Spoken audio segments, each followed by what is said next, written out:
Maaf ya, kalau memang kemarin banyak resket ya, karena mendadak ada rapat ya. Jadi solusinya kalian kemarin saya tanya, katanya tidak bermasalah ya, tidak masalah untuk digabung untuk kuliah online, gitu ya Dek.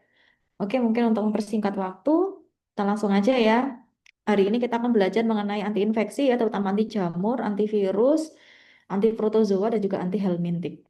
Ya, mungkin nggak semuanya akan saya paparkan deh, hanya yang paling sering keluar saja ya di ujian kompetensi nasional ya, atau sesuai dengan kompetensi kalian. Kalau misalnya mau ngomongin tentang anti jamur, antivirus, bahkan anti protozoal, dan anti helmintik itu banyak sekali ya.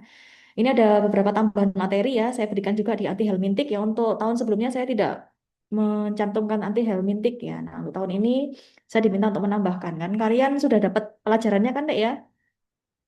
Cacing, Dek, dari dokter siapa? Prof. Bekti atau dokter Inas ya? Ampun dokter. Ya, oke. Jadi sekalian ya biar relate dengan obatnya. Oke, langsung aja ya kita belajar tentang antifungal. Next. Oke, jadi antifungal itu terbagi menjadi dua ya, ada non spesifik sama yang spesifik ya. Kan yang jelas kita belajar yang spesifik aja. Ya, untuk yang spesifik agent ya, itu ada antimikotik ya. Jadi anti jamur bisa disebut sebagai antimikotik ya. Contohnya seperti golongan poliena, antimetabolit agents, golongan azol, golongan echinokandin, dan lain sebagainya. Ini yang sudah di-approve oleh FDA ya untuk bisa melawan fungal infection. Next. Oke, kalau misalnya secara target dibagi menjadi dua ya, ada targetnya dari dinding selnya ya, atau dari membran selnya, termasuk di intraseluler target ya. Kalau misalnya dia targetnya di dinding sel ya, atau di membran sel ada dua deh ya, ada ergosterol inhibitor juga beta glukan sintase inhibitor. Ergosterol itu merupakan suatu komponen yang penting ya deh ya, untuk membentuk membran sel. Ya, makanya kenapa ini merupakan target penting ya. Kalau misalnya kalian mau perang itu kan pasti melawan. Kira-kira mana nih target yang kira-kira bisa melumpuhkan lawan dalam waktu sekejap. Nah, ini salah satunya adalah ergosterol ya, komponen utama pembentuk dinding sel, membran sel ya. Ini terbagi menjadi tiga ya, ada lanosterol 14 alfa dimetilase inhibitor, ada ergosterol binding ya, dan ada squalene monocyclinase inhibitor ya. Sama ya, untuk lanosterol 14 alfa dimetilase dan juga squalene monocyclinase inhibitor ini dia masuk dalam biosintesis pembentukan dari ergosterol ya. Contohnya apa untuk yang lanosterol 14 alfa dimetilase itu adalah golongan azol. Ini saya ngomongnya golongan deh ya, bukan obatnya. Golongan azol ya, ini yang berkali-kali saya ingatkan ya ke adik-adik ya, karena golongan azol itu tidak semua obat yang belakangnya azol itu disebut sebagai golongan azol. Contohnya seperti metronidazol, itu kan obat antibiotik, bukan obat anti jamur. Termasuk albendazol, itu belakangnya zol ya, tapi ternyata dia adalah obat anti helmintik, bukan anti fungal. Ya, jadi diingat-ingat ya, golongan azol itu yang paling sering digunakan ketoconazol, miconazol, clotrimazol, fluconazol, itraconazol, voriconazol, dan lain sebagainya. Minimal kamu tahu aja. Pokoknya kamu jangan kebalik dengan metronidazol dan albendazol. Ya, kalau misalnya jamur kan obatnya pasti anti jamur bukan antibiotik. Ya, kalau metronidazol maka antibiotik itu masuk di anti protozoa.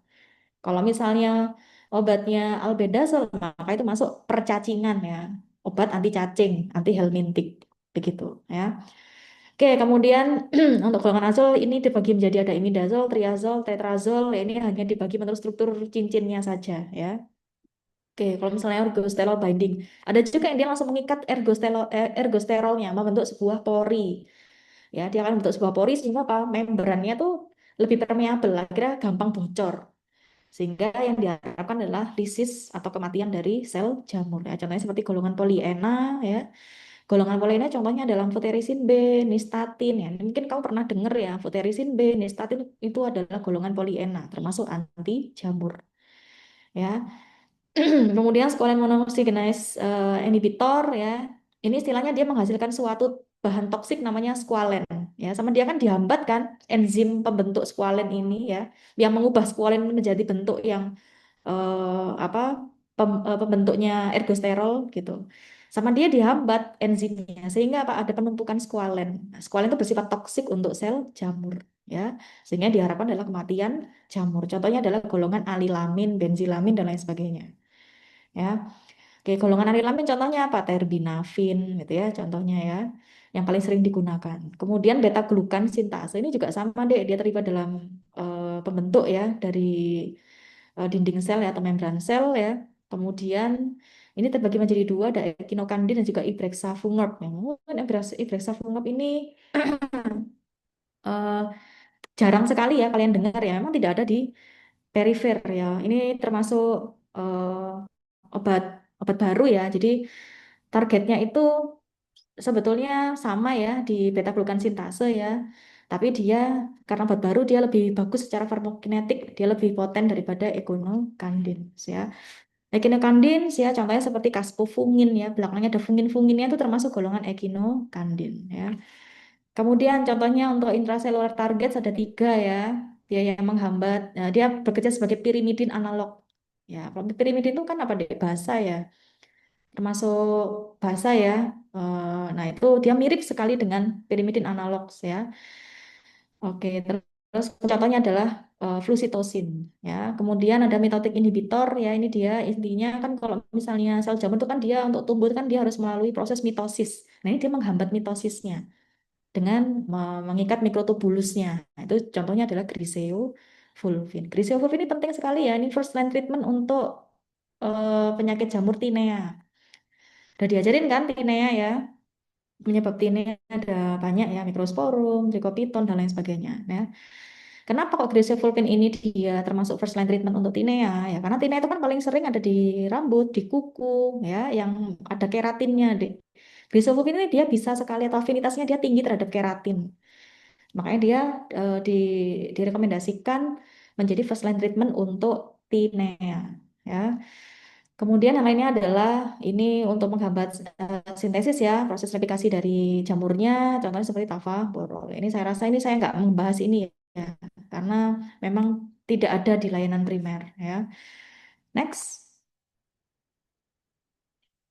Oke, ini sama ya, golongan poliana contohnya nistatin, afoterisin B, golongan azol ya, ada clotrimazole dan lain sebagainya. Alilamin ada terbinafin, butenafin ya. Terus ekinokandin tadi ya, belakangnya fungin-fungin ya, yang lain ya, ada griseofulvin, flusitosin dan lain sebagainya. Next. Nah, ini contohnya ya, sets of action-nya ya. Tadi yang bekerja pada S-glusterol ada golongan azol ya, ada terbinafin, alilamin ya. Termasuk tadi yang dia mengikat mikrotubulus sehingga dia menghambat mitosis itu golongan apa? Griseofulvin. Ya, tadi spesifik sekali untuk tinea ya. Terus ada yang dia menghambat sintesis dinding selnya golongan caspofungin tadi ya, echinocandins ya.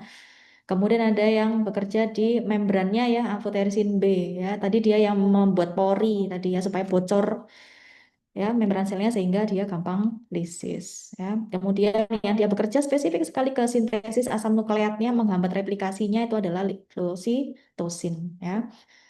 Oke, kalau misalnya kamu lihat yang sebelah kanan ini juga sama ya. Kalau fluoxetinosin dia bekerja di inti selnya ya, di nukleusnya ya.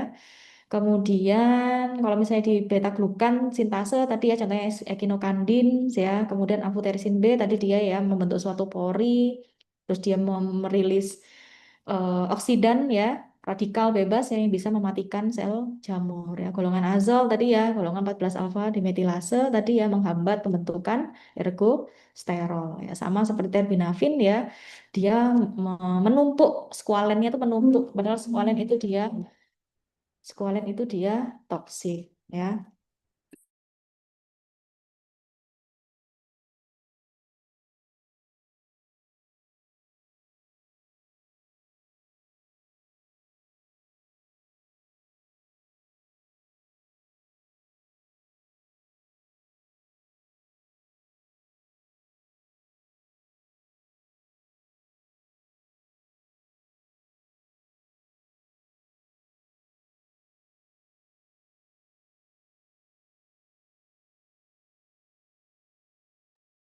Oke, ya maaf ya saya lanjutkan. Next.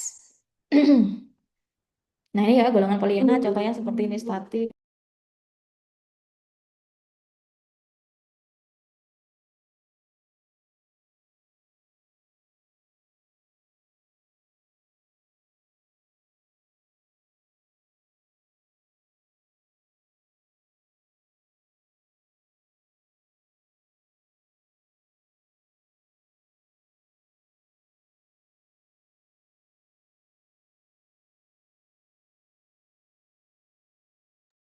Oke, maaf ya, saya lanjutkan untuk poliena, contohnya seperti ini statin, ya tadi ya, amphotericin B, ya, dia sifatnya fungisidal deh ya, terhadap Aspergillus, Candida maupun Cryptococcus, ya.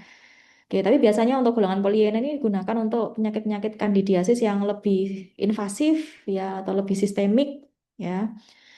Oke, kemudian untuk yang amphotericin B, ya, contohnya ya, ada amphotericin B ini broad spectrum, ya, ini bisa digunakan oleh ya jenis jamur apapun, ya, dia membentuk pori, ya, sehingga dia kehilangan si membran sel jamurnya dia akan kehilangan integritasnya sehingga gampang bocor dan lisis, ya. Terus kemudian dia juga bisa ya memproduksi radikal bebas, ya, sehingga bisa membuat kematian dari sel jamur. Kemudian dari efek sampingnya ya yang paling serius ya ini biasanya renal toxicity atau nefrotoksisitas, ya. Oke, nah jadi hati-hati ketika digunakan bersama dengan pasien yang mengalami kegagalan ginjal, ya. Next, Dek. Nah, ini ya AMB ini dalam amphotericin B, Dek, ya. Dia membuat suatu pori, bolong, lubang, ya, sehingga apa? Gampang bocor selnya. Dan dia juga bisa menarik ergosterol, ya, ini komponen pembentuk dari dinding atau membran selnya, ya, dan dia juga bisa merilis radikal bebas, ya, sehingga pada akhirnya akan terjadi kematian sel. Next. Nah, ini kemudian anti metabolit contohnya seperti lima untuk ini ya, contohnya seperti flusitosin ya, namanya adalah flusitosin. Ini merupakan sintetik analog dari sitosin, ya. Ini kan dia bekerjanya langsung deh ya di dalam sel ya, di inti selnya, ya. Nah, ini kalau misalnya kalian lihat ya, dia akan menghambat timidilat sintase ya. Sehingga apa? Proses replikasinya dia dihambat ya, tidak bisa membentuk DNA yang baru ya, sehingga DNA-nya rusak dan terjadi kematian sel. Ya, untuk efek sampingnya ada GI problem, anemia, neutropenia dan lain sebagainya. Next. Nah, ini golongan azal ya, ini golongan azal yang paling sering deh diberikan ya. Ini sebenarnya kalian kan belum belum tentu ya ketemu sama penyakitnya ya, Dek ya.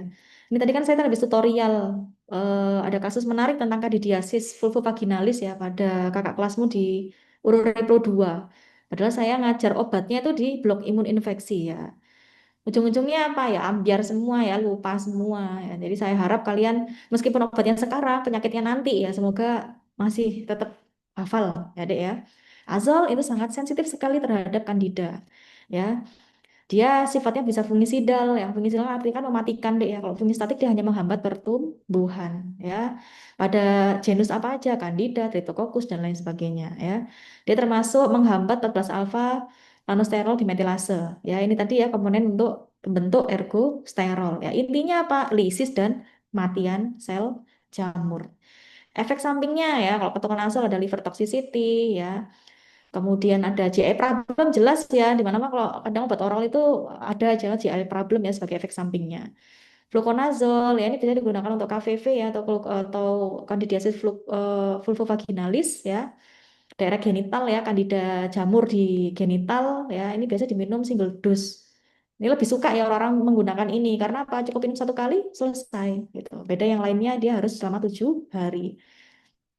Ya, itraconazole juga sama ya, ada hepatotoksik dan ada resiko alergi.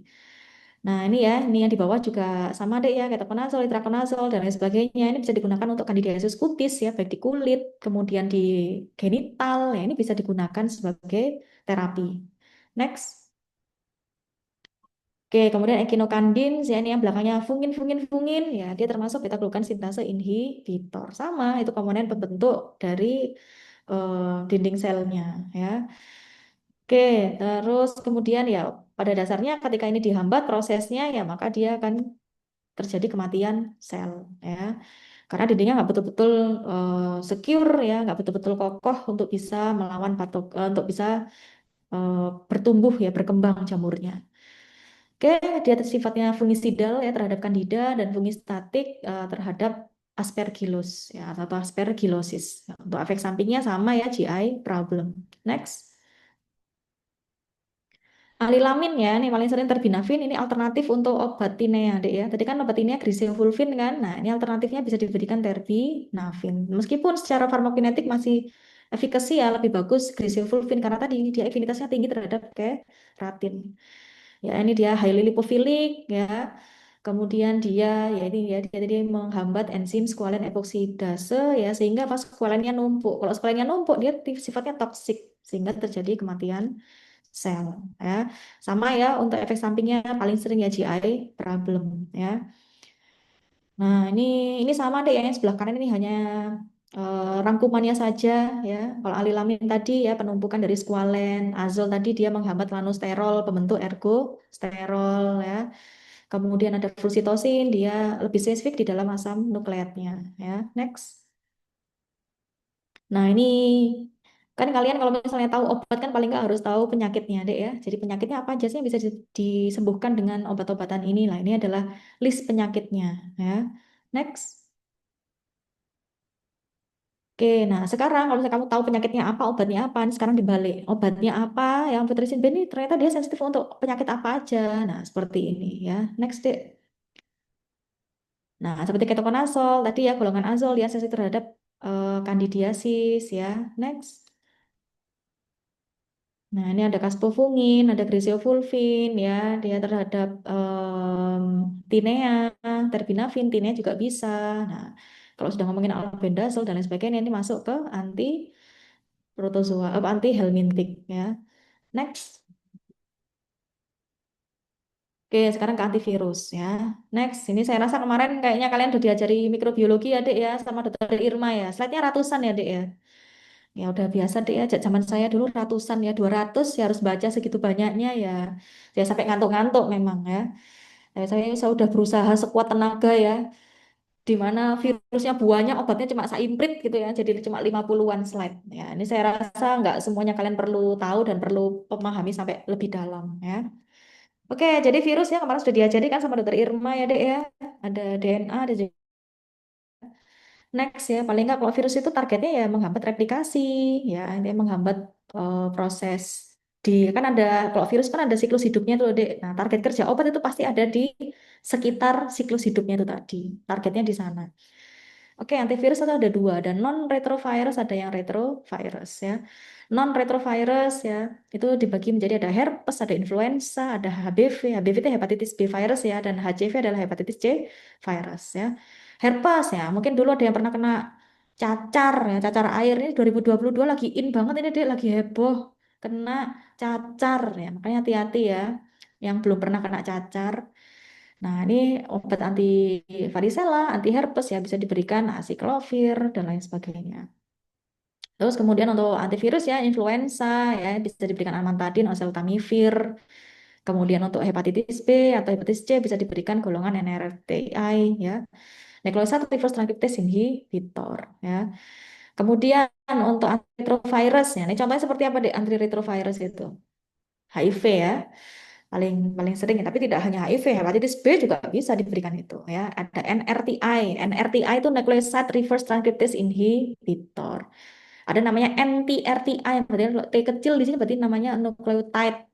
Ya, kalau tide sama site bedanya apa? Kalau tide itu maka fosforilasinya dia lebih singkat atau bahkan tidak melalui fosforilase untuk menjadi aktif. Kalau NRTI maka dia harus melakukan proses fosforilasi untuk menjadi aktif ya. Kalau NNRTI berarti non-nucleoside reverse transcriptase inhibitor. Kan kamu pernah diajari kan dulu ada basa, ada gula, ketemu nucleoside, nucleotide itu dia bagaimana? Kalau yang tide itu berarti dia ada basa, gula dan fosfat kan gitu deh ya. Nucleoside itu maka cuma ada basa dan gula. Ya semoga tidak hilang ya, tidak fitri kembali ya setelah berakhirnya tahun ya. Oke, nanti kamu coba cari-cari lagi. Kemudian ini ya contohnya kalau NRTI ada sidofudin, didanosin, NTRT ada tenofovir ya. NNRT ada nevirapine ada protease inhibitor, sakuinavir ritonavir, entry inhibitor ya nih supaya dia nggak masuk ke dalam sitoplasma sel host, namanya enfovirtide dan juga bisiklam. Ya nggak semuanya kalian hafalkan deh ya, saya juga nggak terlalu hafal juga sama semua jenis antivirus. Ya, yang penting kalian tahu targetnya di mana gitu. Next. Oke, nah ini adalah yang non-retrovirus ya. Kita bahas yang non-retrovirus dulu. Contohnya seperti anti herpes, influenza. Udah dua ini aja. Dulu sih saya masih ngasih coronavirus ya, anti coronavirus ya. Sekarang udah gak zaman ya. Oke, next. Nah, ini ya, ini kan kemarin sudah diajarkan sama dokter Irma ya, Dek ya. Jadi ada proses attachment. Ini kan yang A dan B. Kalau yang A ini adalah siklus DNA ya untuk virus yang DNA. Terus kalau misalnya yang B itu dari virus yang RNA ya. Virus DNA ya, ini yang A ya, anggap aja ya. Jadi yang A contohnya seperti herpes ya, yang B ini contohnya seperti influenza. Yang pertama adalah proses attachment, penempelan. Ya, ketika virus ini ya dia dikenali oleh reseptor tubuh kita ya, maka dia akan nempel ya, attachment ya, kemudian dia terjadi proses internalisasi, ditelan atau fusi, ya kan? Dia masuk, kemudian dia melakukan uncoating, dia melepaskan materi genetiknya ke dalam nukleus. Ini ya kalau kamu lihat ya kayak uget-uget gini deh ya, ini kan keluar nih materi genetik deh ya. DNA-nya nih dia keluar ya DNA virus ya kemudian dia ditranskripsi menjadikan mRNA ya ketika terjadi ada mRNA di sana maka virus ini sudah siap membentuk suatu protein struktural fungsional ya untuk dia nanti menjadi virion yang baru ya nah kemudian sisanya ada yang digunakan direplikasi DNA direplikasi ya supaya sel ini dia sudah terinfeksi lah istilahnya dari virusnya ya terus kemudian ketika mRNA ini dia sudah rilis ya, dia akan ditranslasikan ya, diterjemahkan sampai namanya ribosom. Itu protein yang ada dalam sel host. Ditranslasikan itu terjemahkan ya. Intinya nanti dia akan terbentuk ya struktural protein, viral enzim, regulatory protein ya. Kemudian nanti ini ya bersama dengan DNA yang baru dia akan diassemble, dia akan dirakit menjadi satu virion dan siap untuk dilepaskan. Budding ini artinya dilepaskan ya, dirilis ya, dilepaskan. Dia dilepaskan dari dengan bekerja apa dengan ada protein namanya neuraminidase ya. Neuraminidase ya dia bekerja, dia memotong suatu protein yang ada dalam sel tersebut ya sehingga sel itu nggak nempel lagi ke sel host yang sudah terinfeksi. Dia akan lepas dari sel yang sudah terinfeksi dan kembali untuk menginvasi sel-sel yang sehat yang lain. Gitu ya, Dek ya. Oke, sekarang contoh obatnya ya, contoh obatnya yang dia bekerja dalam inti sel ya, dia menghambat DNA polimerase supaya tidak direplikasi, supaya tidak menjadi protein fungsional. Ini contoh obatnya adalah asiklovir, midarabin, foscarnet dan gazipovir. Banyak sebetulnya ya. Oke, terus kemudian untuk yang RNA ya, virus RNA contohnya seperti influenza. Sama deh ya prosesnya dari awal attachment ya, kemudian diinternalisasi, dia membentuk suatu endositosis tuh kayak kantong gitu ya. Kantongnya namanya endosom. Kemudian di sana kalau kalian lihat ada protein M2 ya, protein M2 itu kayak ada kanal gitu deh ya di sana. Ketika dia teraktivasi ya, maka kanalnya buka. Protein M2 ini dia membentuk kanalnya terbuka sehingga proton hidrogen ini dia bisa masuk. Kalau proton hidrogen ini dia masuk, maka virusnya ini mengalami fusi. Ya, jadi fusi, kemudian uncoating, dia mengeluarkan materi genetiknya dan dilepaskan ke inti sel. Ya, nah proses uncoating ini ya, dia dibantu oleh protein M2 namanya. Itu ya, sesuai sama yang ada di gambar ya. Nah, di dalam nukleus ini ya, dari vRNA, dia diubah menjadi cRNA. Oleh siapa? RNA polimerase. RNA polimerisnya siapa? Ya punyanya host gitu ya. Oke, ketika dia nanti sudah terbentuk mRNA ya siap ditranslasikan oleh ribosom, dibentuk suatu protein baru, dirakit menjadi virion baru siap untuk dilepaskan. Target obatnya yang mana? Yang pertama, kalau untuk influenza itu ada uncoating M2. Jadi virusnya dihambat supaya materi genetiknya dia tidak dilepaskan ke dalam nukleusnya. Itu oleh siapa? Amantadin atau rimantadin ya. Terus kemudian yang bisa menghambat RNA polimerase siapa? Ribavirin ya supaya tidak terbentuk mRNA atau tidak terbentuk RNA yang baru ya. Kemudian misalnya ini semua sudah terbentuk ya. Siapa yang menghambat lagi ya nanti di proses akhir bagian rilis ini dia dihambat oleh neuraminidase inhibitor. Contohnya seperti apa? Zanamivir, oseltamivir, peramivir dan lain sebagainya. Gitu ya, Dek ya. Oke, semoga nggak ngantuk ya. Ya ditelan dulu aja. Biasanya nanti kalau mau ujian hafal-hafal sendiri kok. Oke, next.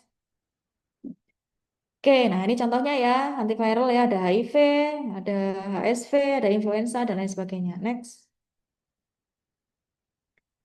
Oke, yang pertama adalah anti herpes ya. Sebagian besar obatnya anti herpes itu juga bisa ya digunakan untuk anti megalovirus ya, sitomegalovirus.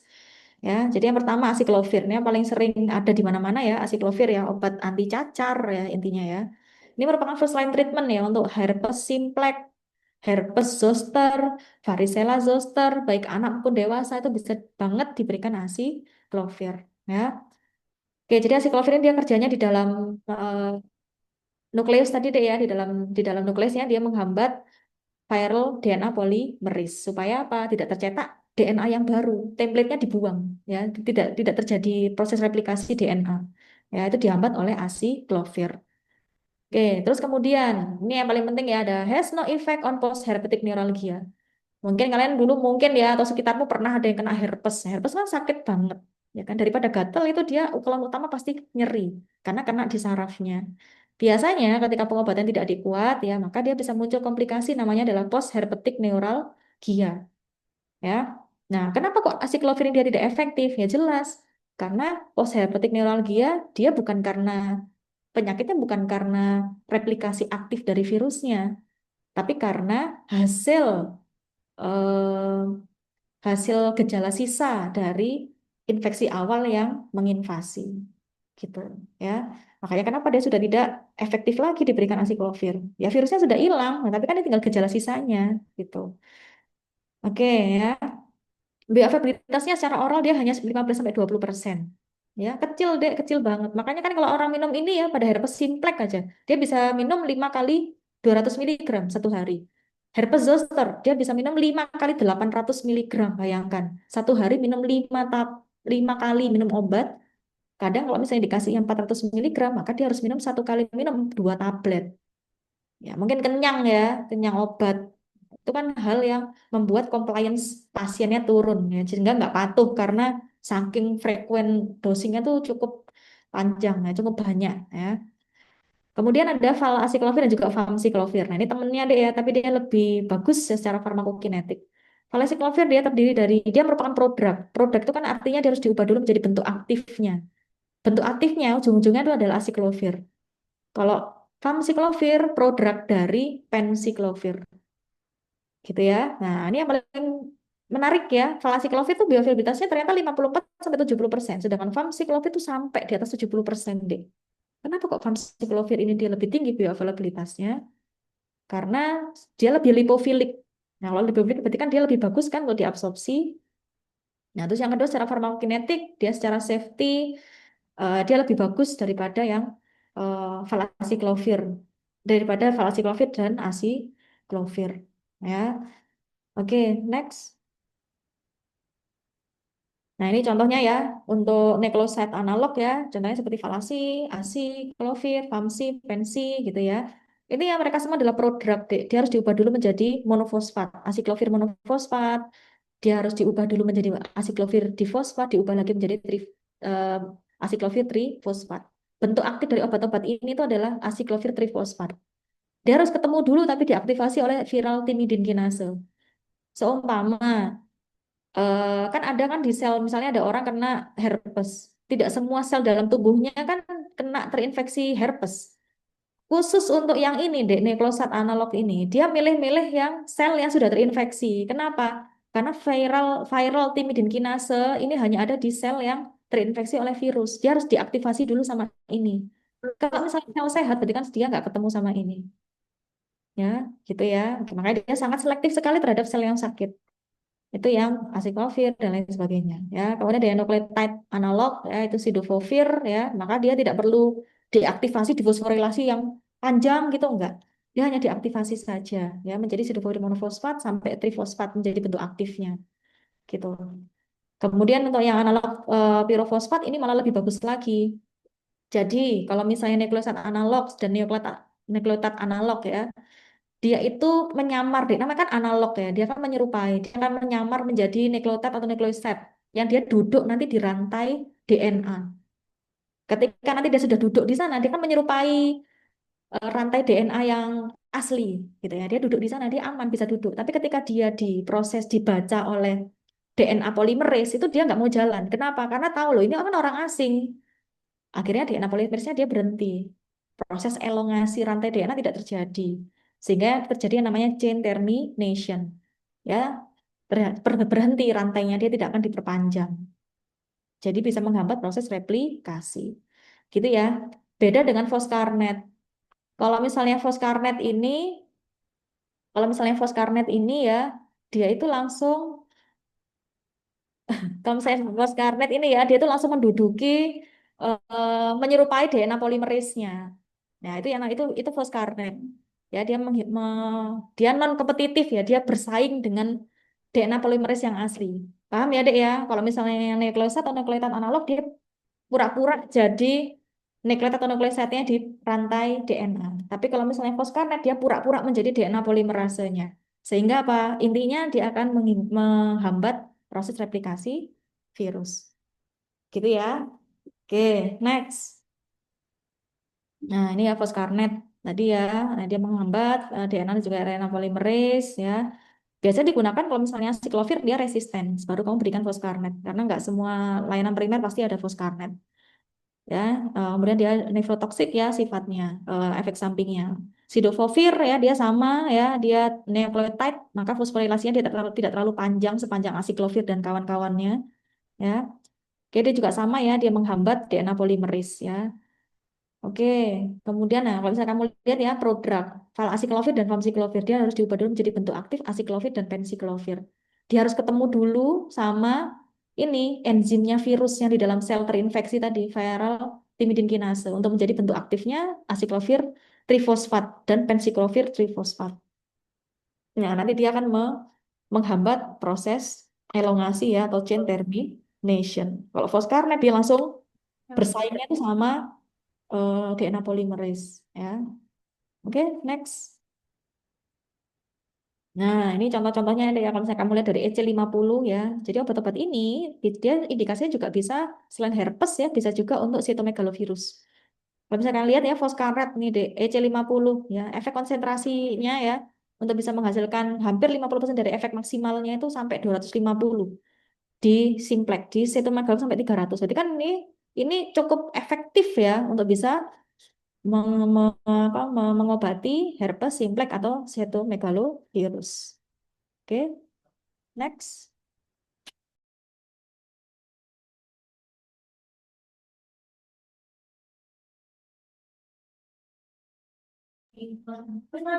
Belum. Oke, terus habis itu ya. Nah, ini rangkumannya deh ya tadi ya. Nanti dijabarkan di slide selanjutnya. Next. Nah, sekarang adalah anti-influenza ya. Ada amantadin ya. Nah, ini dia merupakan dia menghambat virus influenza ya, terutama untuk replikasinya ya. Kalau misalnya kamu tadi kan lihat ya di siklus hidup yang pertama tadi loh Dek, ada M2 protein, ya kan? Eling apa enggak? Ayo tadi yang dia menghambat supaya materi genetiknya dia tidak dilepaskan dalam nukleus. Nah, ini dia obatnya ya. Amantadin, rimantadin, ya kan? Oke, dia menghambat supaya apa? Supaya nanti ketika kanal M2-nya ini dia terbuka, kan protonnya masuk hidrogennya. Itu yang membuat nanti materi genetiknya keluar. Begitu. Ya, terjadi proses fusi dan materi genetiknya keluar. Dan itu dihambat oleh obat ini. Amantadin, rimantadin, gitu ya. Oke, nah ini obat-obatnya deh, contohnya, bukan ya, ini contoh oseltamivir kan untuk neuraminidase inhibitor, ya, ini obat-obat yang digunakan untuk anti-influenza, ya. Kemudian kalau misalnya kamu lihat di sebelah kanan ya, ini siklusnya tadi ya, ada penetrasi, dia masuk, M2 inhibitor, contohnya seperti golongan amantadin atau rimantadin, ya kan. Kemudian nanti, ini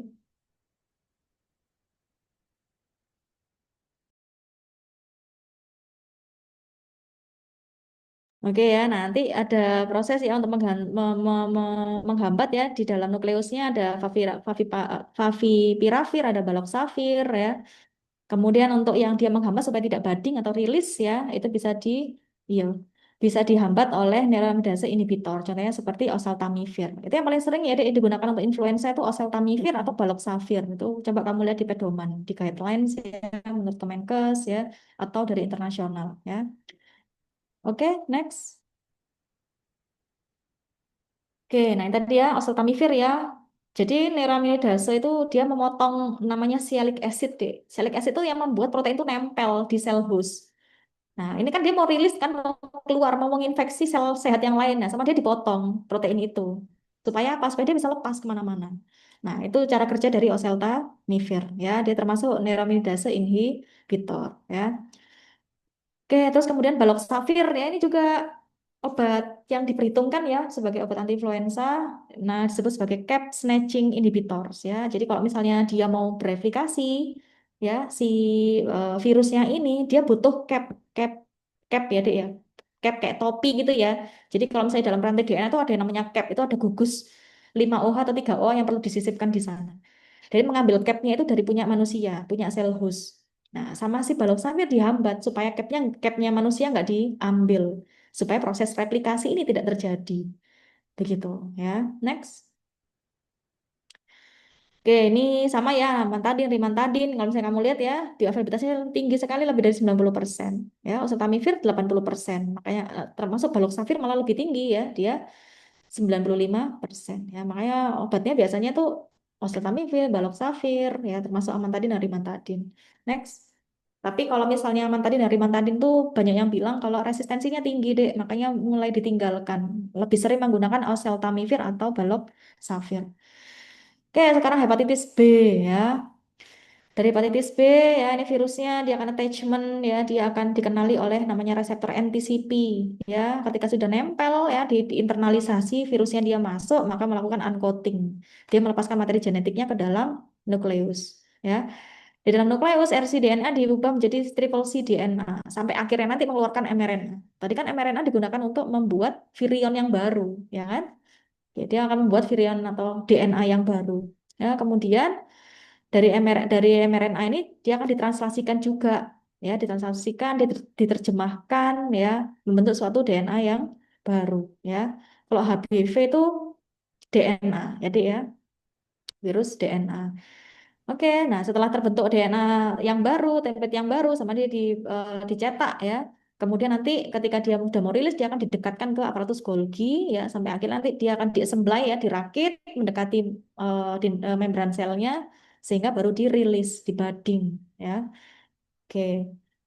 Kemudian untuk yang di XX ini adalah target pengobatannya. Ada yang dia menghambat proses masuknya virusnya, ada yang menghambat di dalam nukleusnya, ada yang menghambat proses perakitan, ada yang menghambat nukleot ini ya, dia menyerupai nukleotid analogs ya, tadi ya NRTI ya. Ada yang dia menghambat proses rilis dari virus hepatitis B.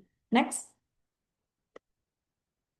Nah, ini ya contoh obatnya ya ada entecavir, tenofovir, lamivudin, adefovir. Yang paling sering digunakan entecavir atau tenofovir ya.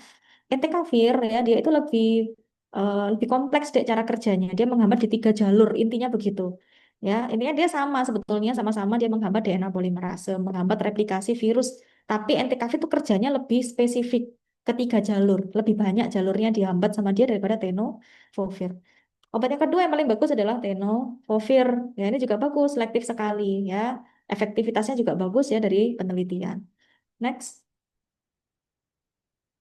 Oke, nah ini ya entecavir tadi ya, dia merupakan nukleoside analog ya, maka dia menyerupai basa gula ya yang ada dalam rantai DNA ya, sehingga nanti kalau misalnya di mau ditranskripsikan dia nggak akan kebaca karena dia termasuk rantai asing ya, dia termasuk materi asing. Maka ini akan cukup menghambat perkembangan dari virusnya ya. Oke, jadi dia di approve ya. Ini ada ya 3 jalur tadi ya, base priming, dia menghambat base priming, dia menghambat reverse transcriptase ya, dia menghambat sintesis positif dari HBV DNA. Makanya kenapa entecavir ini lebih bagus ya daripada yang lainnya. Ya, dia bisa digunakan untuk kronik HBV dan juga untuk anak 2 tahun atau lebih. Oke. Kemudian untuk tenofovir ya dia juga sama ya nukleotide analog. Bedanya itu hanya di menyerupai nukleotide atau nukleoside-nya, Dek. Entecavir dia menyerupai guanosin, kalau tenofovir dia menyerupai adenosin. Jadi cuma begitu aja. Ya, intinya sama, dia pasti akan menghambat sintesis DNA, replikasi DNA begitu. Next. Oke, untuk antibiotik B, lamivudin ya, tapi lamivudin udah jarang dipakai ya. Ini ya, kalau misalnya kamu lihat prefernya kan lebih ke entecavir dan juga tenofovir ya. Oke, next. Nah, untuk antihepatitis B juga bisa diberikan interferon ya, sebuah imunomodulator ya. Interferon ya yang bisa diberikan ini adalah pegylated interferon alfa 2A. Ya, ini sudah di-approve oleh FDA ya untuk bisa mentreatment hepatitis B dan juga hepatitis C. Dipotensiasi sistem imun kita supaya bisa melawan lebih efektif ya. Nah, dia dibungkus ya suatu protein namanya polyethylene glycol ya, sehingga secara durasi dia akan lebih lama, dia lebih stabil ya, longer half life ya. Nah, itu lebih bagus, makanya injeksinya tuh 1 minggu sekali ya, itu pegylated interferon. Terus ada hepatitis C ya, ini obatnya beberapa juga sama deh, nukleotide analog, nukleoside analog ya untuk menghambat RNA polimerase. Kalau hepatitis C itu RNA, semuanya RNA ya, kecuali hepatitis B ya. Terus kemudian ini ada obatnya sofosbuvir dan lain sebagainya. Ya, intinya sama, dia juga menghambat proses replikasi dari virusnya. Next. Nah, ini ya untuk pegylated interferon 2 alfa tadi deh ya, itu hanya punyanya hepatitis B. Nah, ini sudah ada di sini. Dia mengaktifkan sel T sitotoksik, mempotensiasi natural killer dan makrofag ya supaya bisa melawan lebih efektif. Next. Next, nah ini ya, ini sama ya, ribavirin ya juga bisa ya diberikan pada hepatitis C. Ya, ini hepatitis C ya, DAA. Ini bisa diberikan untuk direct acting antiviral ya, DAA. Ini bisa diberikan pada hepatitis C. Next. Nah, ini ya rekomendasinya deh ya, rangkumannya ada di sini. Next. Nah, sekarang HIV ya, HIV kan sampai sekarang belum ditemukan kan obatnya ya. Ini hanya bisa ya menghambat karena dia cukup sering sekali untuk berganti-ganti strain ya. Nah, ini ya, kalau misalnya dari awal ya, dari sini sebelah kiri, ini virusnya ya, dia punya GP120, glikoprotein 120 ya, ketika dia dikenali oleh CD4 di sel host, ya, dikenali oleh sel host ya, maka dia akan mengubah konfrontasinya ya, supaya bisa menempel ke permukaan sel host reseptornya ini. Kemudian dia akan berikatan dengan CCR5. Ya, ketika sudah berikatan ya, maka dia akan fusion ya, dia akan masuk ke dalam sitoplasma, dia uncoating melepaskan materi genetik RNA ya. Kemudian sama RNA ya, dia akan diubah menjadi dsDNA atau DNA lah oleh reverse transcriptase. Transcriptase ya.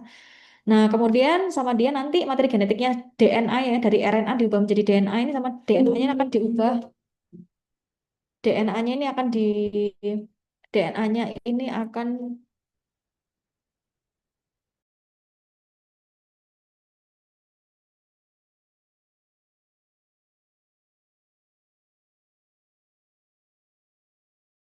Nah, kemudian DNA-nya ini akan dimasukkan ya ke dalam nukleus ya melalui protein integrasi namanya. Ya, ketika dia sudah dimasukkan, maka dia akan melakukan proses transkripsi ya sampai ditranslasi membentuk virion yang baru, diassembly ya, membentuk virion yang baru sampai nanti akan dilepaskan. Budding, maturasi sampai akhirnya nanti akan menginfeksi sel yang lainnya ya. Kalau kalian lihat ya targetnya yang pertama, dia bisa memblok CCR5 supaya nanti dia tidak akan fusi, nggak akan masuk ke dalam sitoplasma. Ada juga dia memblok fusion inhibitor, ya dia nggak masuk ke dalam sitoplasma. Kemudian ini ya dia menghambat reverse transcriptase supaya RNA tidak diubah menjadi DNA ya oleh NRTI atau NNRTI. Kemudian ada yang menghambat integrasi dari DNA masuk ke dalam nukleus ya. Ada yang menghambat proses pelepasan atau budding tadi, rilisnya virion yang baru ya oleh protease inhibitor. Next. Nah, ini ya ada reverse transcriptase inhibitor, ada nucleoside, ada yang non nucleoside reverse transcriptase inhibitor.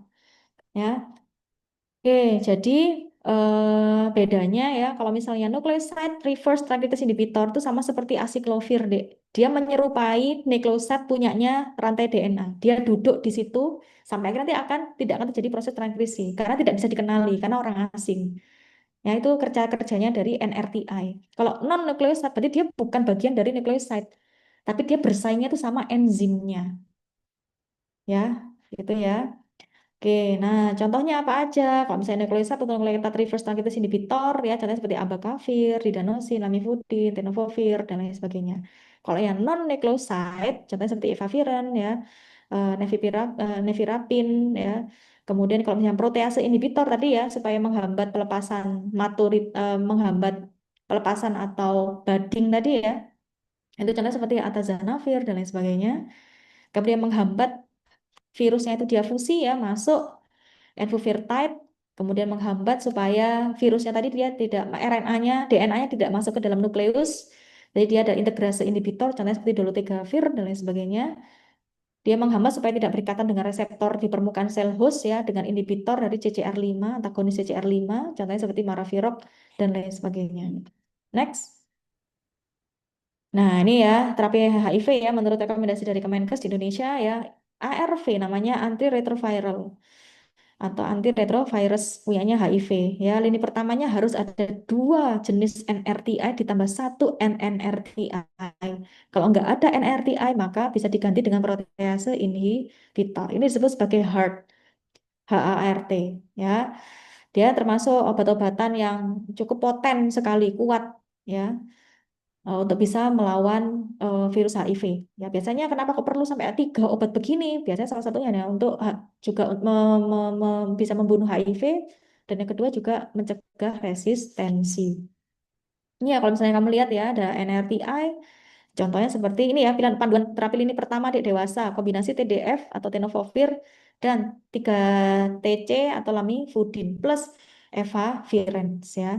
Ini tinggal kamu lihat yang sebelah kanan boxnya ada NRTI itu contohnya apa sih? Protease inhibitor contohnya apa gitu. Yang penting kamu tahu, oh berarti kalau terapi HIV itu harus ada 2 NRTI dan 1 NNRTI. Yang termasuk HAART, RT ya, ini yang dia potensinya kuat sekali itu di NRTI ya untuk sebagai anti HIV. Next. Nah, ini sama sama deh ya. Dia tadi ya maraviroc ya, dia mencegah antagonis CCR5, enfuvirtide dia mencegah fusi. Tadi ya untuk mencegah reverse transcriptase ada NRT atau NNRTI, mencegah integrase supaya tidak dimasukkan ke nukleus itu raltegravir ya. Termasuk tadi ya mencegah supaya dia tidak bisa lepas atau keluar dari sel yang sudah terinfeksi protease inhibitor. Next. Nah, ini sama deh ya, ini cuma rangkumannya aja tinggal kalian baca. Next. Next. Nah, ini sama ya, ini rekomendasinya. Next. Nah, sekarang antiprotozoal. Next. Oke, antiprotozoal nggak semuanya deh ya, karena banyak sekali. Nanti kamu mumet ya. Oke, yang pertama adalah amobiasis. Amobiasis, giardiasis, trichomoniasis. Ya, itu semuanya obatnya adalah metronidazole. Itu merupakan antibiotik ya. Terus ada toksoplasmosis ya. Toksoplasmosis itu obatnya ada kombinasi ya, 2 obat. Pirimetamine juga sulfadiazin, ada leishmaniasis dan lain sebagainya. Yang pertama anti toksoplasmosis ada pirimetamine dan juga sulfadiazin. Si toksoplasmosis dia tidak bisa membuat sintesis asam folat sendiri. Dia pasti butuh eh, dia bisa membuat asam folatnya sendiri di sel hostnya ya. Maka diberikan obat sulfadiazin dan juga pirimetamin ya. Kalau misalnya dalam biosintesis dari asam folat itu dia menghambat ini ya, dia menghambat supaya tidak terbentuk dihidropteroat ya, itu yang sulfadiazin. Kalau misalnya yang pirimetamin dia menghambat supaya tidak rilis ya, tidak terjadi tetrahidrofolat. Yang nanti pada akhirnya akan menjadi asam folat.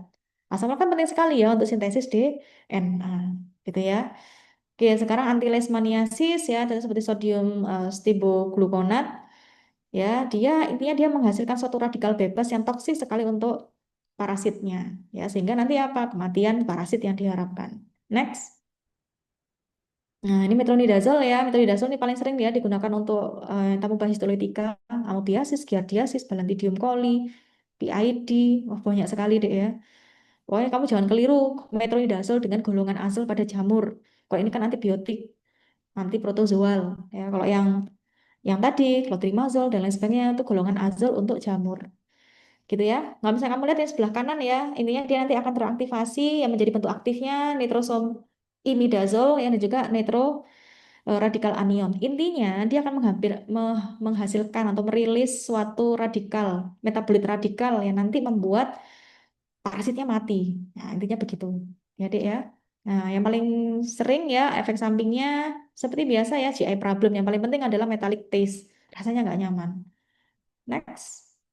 Tinidazole, maaf ya, tinidazole. Baik deh, tinidazole. Kalau misalnya di compare ya, metronidazole dan juga tinidazole itu lebih bagus tinidazole. Secara farmakokinetik, dia lebih poten, dia lebih lipofilik.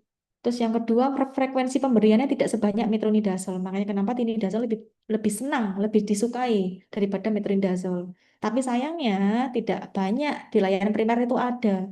Ujung-ujungnya akan tetap pakai metronidazole. Next, anti helmintik ya sekarang. Next. Oke, ini ya obat-obatannya kalau kalian lihat drug of choice-nya paling banyak albendazole, mebendazole, pirantel pamuat, ivermectin, DEC, nah, praziquantel, ya. Next. Nah, ini ya albendazole. Nah, jangan keliru dengan metronidazole dan clotrimazole atau fluconazole. Ada mana yang anti protozoal, mana yang anti jamur, mana yang anti helmintik. Ini merupakan broad spectrum. Artinya apa? Hampir semua percacingan tuh bisa dimatikan dengan albendazole.